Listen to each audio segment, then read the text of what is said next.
Hi, I'm Shelvin, and welcome to RBC first podcast and the first episode. Ooh.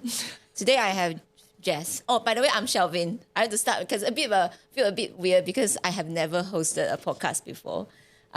Please pardon me, but I will do a very quick, casual opening. I'm Shelvin. I'm co-founder of RBC, and today we have another co-founder, Jess. Yay! Hello.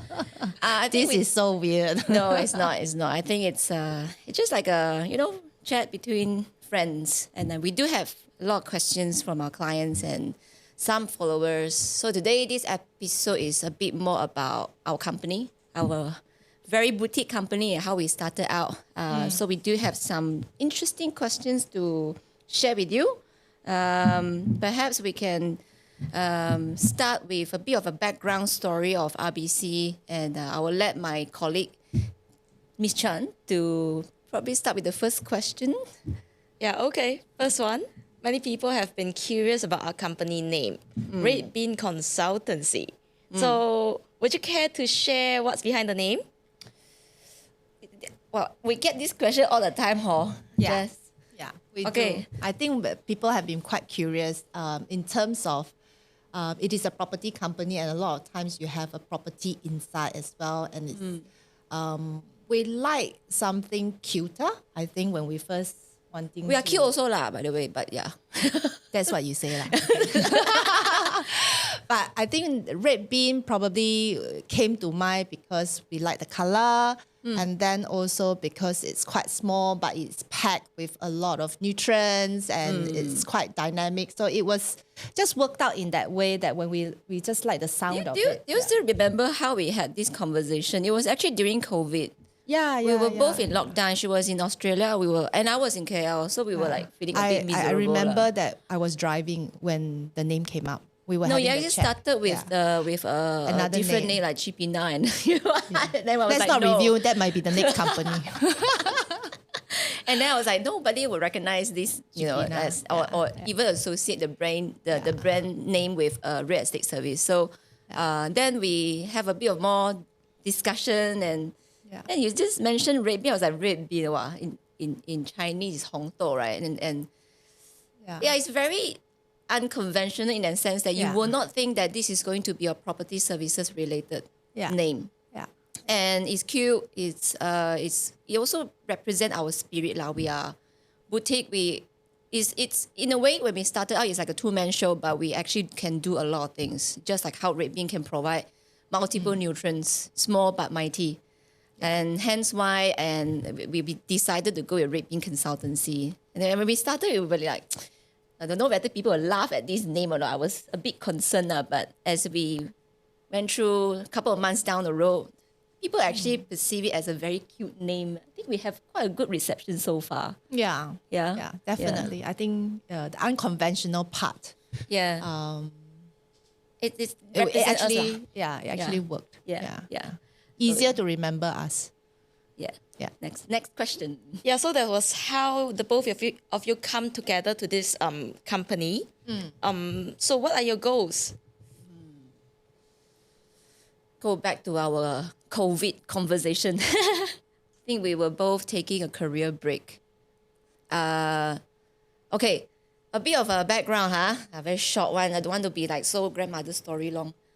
We were both taking career break, but she was in Australia. Like she was just enjoying family life and all, and I was enjoying being a fitness trainer life. Basically, I was just doing my stuff lah, my side hustle, but I turned it into a main hustle when I quit corporate.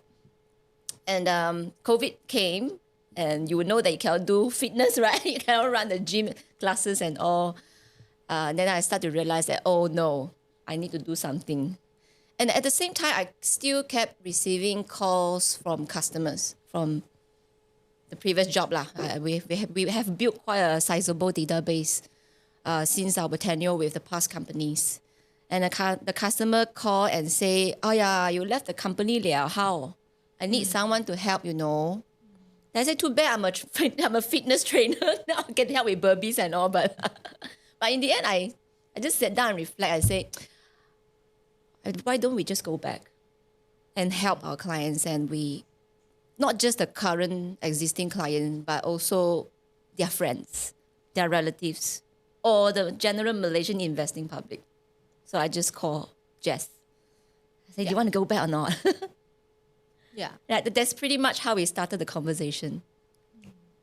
Yeah. I think we also see that there is the meaning as well behind what we do.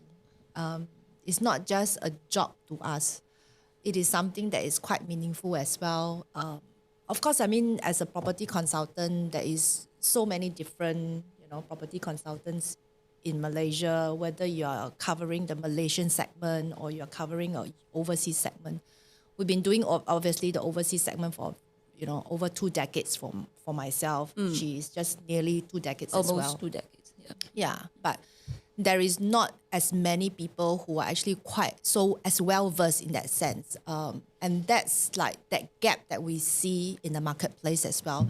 Receiving feedback from clients when they are going to another, whether it's an agency or consultancy company, maybe they did not or were not able to find the same level of sort of knowledge or professionalism, Expertise, and guidance. I think clients also wants to feel like, buying property, especially when you're buying overseas, you need a high level of trust. When you're buying something in Malaysia, it's different. You can go and see, there's a lot more information available for you to actually, go and venture out and be more assured. When you're buying something that is actually overseas, whether it's, Australia or UK or Japan or Singapore, there is that level of barrier there. So when you're dealing with professionals who are not really so professional or lacking, they are just doing for the sake of doing, then there is may not be carried out, executed properly to a lot of clients.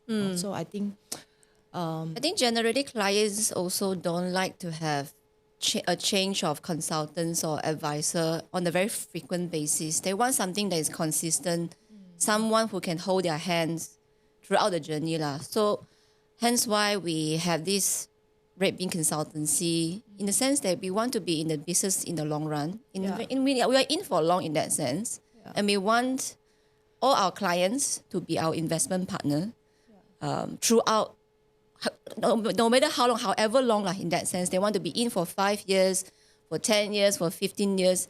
And now that we have our business, we are serious about it. We can be in this tenure as long as you want to achieve your goal. So I think it's essentially my dream and also our mission is to help clients to achieve their dreams of owning a house or apartment in overseas markets. Or just helping them in their property investment journey in a very sort of, I've been liaising with clients from their dad now to their children. So multi-generation. Multi-generation, it's legacy planning. You will see that in day one, like when you started the whole UK property project marketing in 2009, we spoke to the parents, the mom and dad, and they bought maybe 1 or 2 properties or even more from there. Yeah. Then 10 years down the road, more than 10 years down the road, the kids actually came to us and buy. Yeah. So it's like, we are converting the next generation to be the next buyer. That's the magic, that's the satisfaction that we enjoy from our job. The trust as well. I think the trust placed upon us. We take it seriously. And that's something that I think we value a lot as well. Yeah. So if you ask us, the goal of the business is not just helping client, but I think it's really achieving a multi-generation goal in that sense from one family or, multiple families. But it's pretty much like that. We are creating a consistency. Yeah. And also spreading the right kind of knowledge. I think knowledge, there is, we are all bombarded by a lot of knowledge everywhere. Yeah. But are they the right ones or the wrong information? So in us stepping in, being in the scene so far, I think we are happy that, clients feel that we are really giving them the right information, providing the right kind of guidance, really evaluating their portfolio. We don't just do, we just want to sell you something today and then disappear tomorrow. Yeah. We are actually here to help you throughout the journey.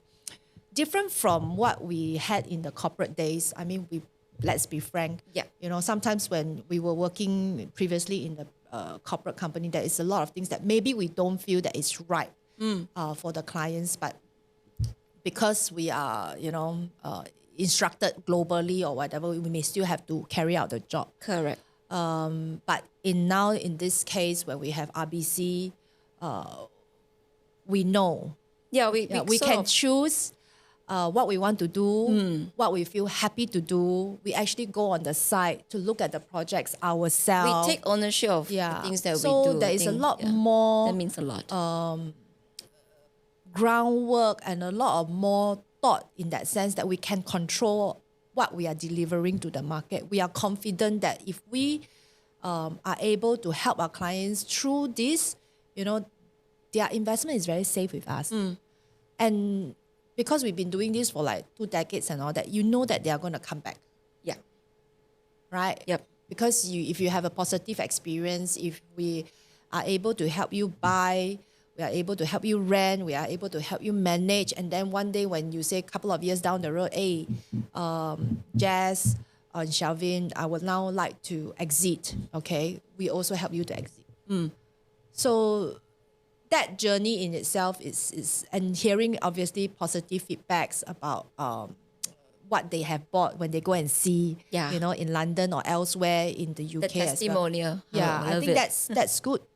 Yeah, that's good. They are buying here in Malaysia, but through really reliable Partner like us. Yeah, We call ourselves partner lah for clients because we don't really address us as the agent. It sounds very mainstream. I don't really see ourselves as agents. Consultant lah. Consultant lah. Yeah, consultant or A partner. bit more wealth manager, but probably just in the property sense. Yeah.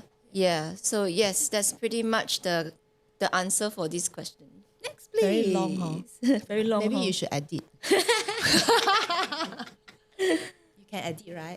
Can lah, but I think this question is okay. This answer is okay. Let's move on. Yeah, let's move on. Yeah, So another popular question. yeah. Do you guys only focus on UK properties or would you be focusing other cities as well? I think when I started coming into the international property scene a little bit earlier than Shell. Yeah. So I started coming in maybe 2006. Yeah. With every market that I've been in, you got to look at the timing and the advantages from a foreigner point of view because we are foreigners investing. Yes. So I started with Australia, then we moved to Singapore. I think Singapore has always been there in the background because, Malaysians, there are a lot of, Malaysians working in Singapore, living in Singapore, kids studying there as well. So that's always been in the background. Then we moved to UK and then we moved to, in between, we actually did go to Japan quite a fair bit as well. Yep. And then we went to Canada, we went to US. Yes. Germany, Portugal, We would like to focus now, I think at the moment, still pretty much on UK because I think there are still key advantages for a foreign investor in that sense to invest there because there's not as much gap or discrimination just because you're a foreigner. Like the tax treatment for a foreigner in Singapore or in Australia, maybe they're actually, like Singapore is a lot higher, Hong Kong is a lot higher in comparison to UK. So from a property investment point of view, I think it's still probably UK should still be a very safe and very stable kind of property asset. Yes. If you want to own property in your investment portfolio, say whether it's 20%, 30%, 50%, some people have 50%, 60%, of their portfolio, then a part of it to go overseas, 20 or 30%, okay? Maybe you still have your local property portfolio. Then, that in itself, UK should still be, a staple. Yep. It makes sense. And the currency is a safe haven currency as well. And you will see that most of the ultra high net worth individuals and institutional players are all moving their wealth to the UK. So, Malaysia now, the mentality is herd mentality in that sense. When they see the big boys going into any certain markets, they will follow the suit. And why they are also following, because we do know for a fact that the big boys have spent quite a fair bit on research, and they have gained all the proven track record, hence why they believe in UK property market. Then that's why we still proceed, we still insist in getting into UK property market, not just because big boys are going in, but indeed they do provide a lot of stability. I mean, we will still help clients if they come to us, particularly for Australia or for Singapore or for Japan, for example. But it's just that would we be pushing it to probably the market on a broader basis, on a more active basis? Probably not, but there are reasons behind it. Yeah. So everyone wanting to go into different markets, they have their own motivation. And we need is a very personalized, curated, customized sort of needs that we addressed it. Okay, you want to go and buy something in Singapore, why now? What are your reasons, and how do we overcome the tax treatment and blah, blah, how do we lower it? So these are things that is only through a proper consultation that you can get out. Or if you want to go and buy in Australia, how do you actually buy something that is favorable to you in the long run? Yeah. So you cannot just, in Australia, it's a particular segment as well that you can't just, it's wrong to just simply buy. Yeah, it's subjected to multiple factors. Yeah, so I think the market influences and factors are actually different. So you actually need to be guided in that sense. If you don't know enough, then sometimes you hear clients, I bought in Australia, I didn't make money. Why? Yeah, why? Why? Why? Yeah, because you didn't buy the right thing, ma. Correct. So, but how do you buy the right thing? It's consultation. No? So do you really want to get into Australia? What is your motivation? And do you want to get into UK? Then what is your motivation? What is your comfort zone? What is your goal and objective? So I think so far UK has given us, I think, still a very, very positive outlook in that sense. Even though I know the market right now is a bit uncertain and not all winds are blowing in that direction. Yep. But on the fundamental part of it, I think it still makes a lot of sense, right? We've been receiving a lot of good feedbacks from the rental. Yeah. I mean, clients are sharing their story, success story on almost an every week basis. We get client coming back and say, my unit is going to be under renewal soon, or the current tenant will be moving out. And then the next tenant will be coming over to take over, right? And then you will be wondering, how long? That's the question we have in Malaysia. How long? 1 month, 2 months, no tenants, cry. But it doesn't happen in the UK, or even in like London in particular, is where you will enjoy a really minimal void period. How minimal in the sense that, when our letting partner put the unit up for new renewal, right? Or new lease available, you get multiple viewings in a day. And then next day or even like 2 or 3 days later, the new tenants move in. It's that easy. And there is at least a 10% increase into the rent. So you're still able to command the rent review. That's the success story that we want to hear from our clients. And we have been hearing since we started the job. Since we started. So that's pretty much why we are still focusing on the UK. Safety, stability. Next. Tell us why should people choose RBC? Because we are cute. Okay. She thinks she is cute. I think we are cute. We are very boutique lah. I think we are also very personable.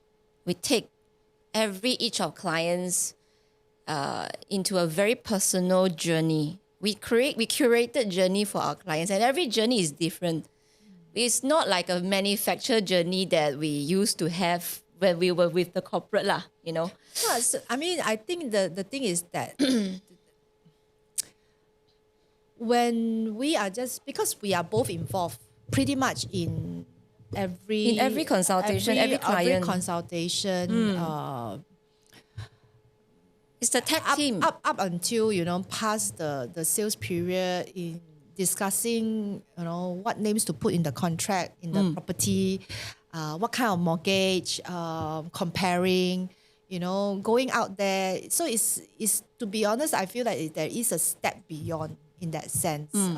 So that part probably you may not get if you go to other sort of bigger companies and all that. Yep. And I mean, we are small, but the thing is, I also don't think that there are that many players. It's a very, very small market as well at the moment, but there is a lot of curiosity, there is a lot of interest being cited and all that. But overall, I think the feedback that we have from clients, especially those who are first time, they really benefit. Because they really, we are really coaching you what to do, how to do, to the extent of, changing money, how to do averaging and blah, blah, blah, So little tips here and there that I think helps when you're first time, buying something overseas. Yeah. You have somebody who's really holding your hand. It can be a very intimidating journey if you don't know anything. Reminding you 9 months before completion, you need let's get a start on the mortgage. Then giving you the connection, setting up the connection, bank accounts. There's a lot of Even little furnishing details, options. choosing and recommending color scheme. So what would rent better, what will rent easier. Without being intrusive, but I think we have done a really good job in advising all the details. This is the person, singing his own horn, saying the watermelon is very, really, very I picked sweet. the color for them, just jade color or midnight green. So I think that part is nice. It's very nice. I imagine myself to be in that shoe. I would love to have that service. I would love to have that level of connections that is being placed, this is what you need to do and this is the connection. Let us set you up. It's bam, bam, bam, bam, bam. You don't really have to think. And most people are very busy in their life, okay? So they're always bombarded with a lot of things. When you have somebody actually just sitting there and you hold their hands. Yes. Yeah, she likes to hold hands. You also like to hold hands. Yeah, so she, just really prompting you and, quietly working in the background and all that. I think that's what you would love to have. Yeah, the presence. Yeah, so it's like when you sign up for what Premier Wealth or Private Wealth, that very personalized service. Yeah, I think that I think is what RBC is good for. Yep. And sometimes clients don't even remember the unit number they buy. I say, I remember. I also remember the purchase price. So not bad. Okay, I think that's not self-praising lah, but these are the details that we take note and then it brings a lot of value to the customer. Yeah. And even when it comes to the tenant selection or screening coming from the letting partner in the UK, they will put up these are the potential candidates that would want to rent your unit, and these are the backgrounds. And the client will text us separately and say, "It's okay, can rent Should we go do ahead?" Yeah. So those are the I wouldn't say little things, minor things, but these are what they should look out together. for. Yeah, what they should look out. That's the entire solutions that we are providing to clients. I think is very fulfilling for us . Yeah, definitely. Yeah, I can see that you enjoy some of the things that you've mentioned about your job. So, another question. What do you enjoy the most about your job? The most? I'll leave it to the elder one to answer. What do I enjoy? I have my answer already, but I want to see whether we align or not. Oh. Okay. I've been doing property for a very long time. I really enjoy what I do. I believe in what I do. And I've seen so much benefits from doing so. Of course, the most that you enjoy is people making money and coming back to tell you they make money, right? But I am an investor. Okay? I bought properties myself. I've traded, in and out of actually different countries, So I have a personal testimony experience in it as well. So of course, every investor, they come in, even if you are planning for your kids, sending them for education and blah, blah. Eventually, it is about retaining your wealth or preserving your wealth or building onto your wealth. So when your client's portfolio increase, of course, we are happy. That is a very sort of how you measure your KPI in that sense, right? Your personal KPI. Yeah, so you want to recommend properties that you know fits into their portfolio, but also able to help the client grow.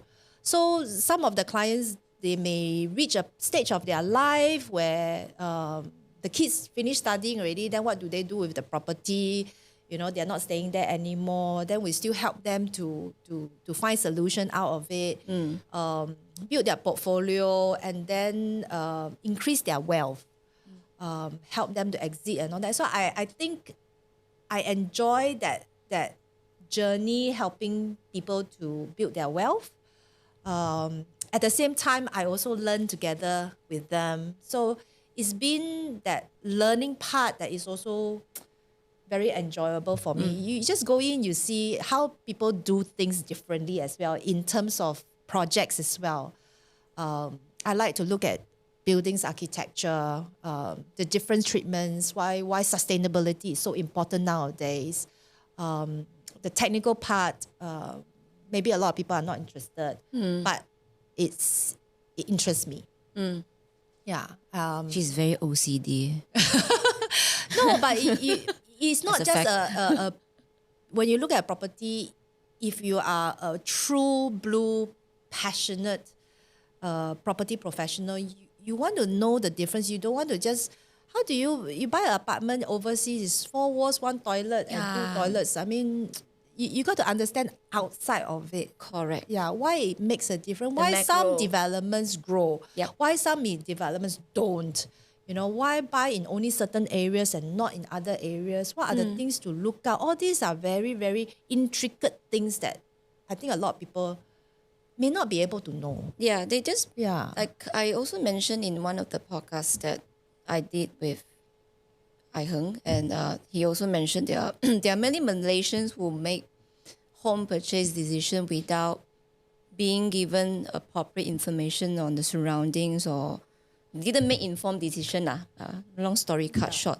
And we want to bridge the gap in that sense. We want to bridge it because Giving the right information. yes, that's the general information, just general structural problem in this industry. We have a lot of agents out there, sell, but the content is not there, you see. And I don't think a lot of them, I mean, if I'm being honest, I don't Yeah. think that, do they really believe in that project? Or they are more Why like are they- instructed to sell. Why are but- they recommending a project like this to, claim big yields and all of that? And, it's not really. Sometimes when I look at the advertisement, I'll be like, huh? You'll be like scratching your head. Really, man? You will question yourself. But yeah, we want to eliminate this sort of, to me, it's a structural problem in this industry. We want to You have to minimize 离题了. So yeah, in a way, like come back, my satisfaction actually derived from how I address this structural problem in this industry. Because there's a lot of misconception of buying properties. When I can manage to convert someone who does not believe in property to be a property buyer and to even diversify into buying property in overseas market, that is my satisfaction. That is your satisfaction. That is my satisfaction. Because don't you have come that. from I the don't have. foundation where people don't believe in property. I buy property, I can't make money. How? How could you not make money? Yeah, we did actually meet someone who was very, very against. Yes. But I don't have her drive. Yeah, I don't have a drive. I got think license to maybe drive. that's a different life stage. Also because I've been through the courses, like a lot of subjects that put together to create the entire real estate professional. Yeah. Then I understand, oh my God, there's so many things to look out for. Not just selling houses, you're actually selling knowledge. If you don't have the knowledge, then how can you convince people to invest in property? And property is not buying veg, not buying cabbage, buying watermelon. It's not. But I think also is buying property is a big decision. But it's not it shouldn't be as intimidating as it's made out to be. Yes. Yeah, it shouldn't be that. So there are ways, I think, around it, as in, can you really build your wealth from buying properties and from real estate? You can. Does it really need to be so long term? You know, it doesn't have to, but you need to have a plan now. As with Yes. everything else in life, if you want to do it properly, right? So I still think that knowledge that is being put outside, or information that is being put outside, sometimes could be quite scary as well. Yeah. Yeah, especially for first time people, you know. Yeah. For a lot of my not my generation, actually no, I'm not very young, but back then, I think a couple of years back when I was still young, my friends are also as young as me, and they are probably the person who would think that, yeah, buying property is a very big decision. I have to buy something that I have to stay first. They always have this perception lah. The first home they need to own is the home that they need to stay. Yeah. Not necessary, to be honest. Not necessary. How do you build wealth? You can invest first, ma. Derive the rental income. Get enough deposit to buy your next property, and that can be your home or maybe even second investment property. You never know. So these are the solutions that we can come out with, really depending on personal circumstances.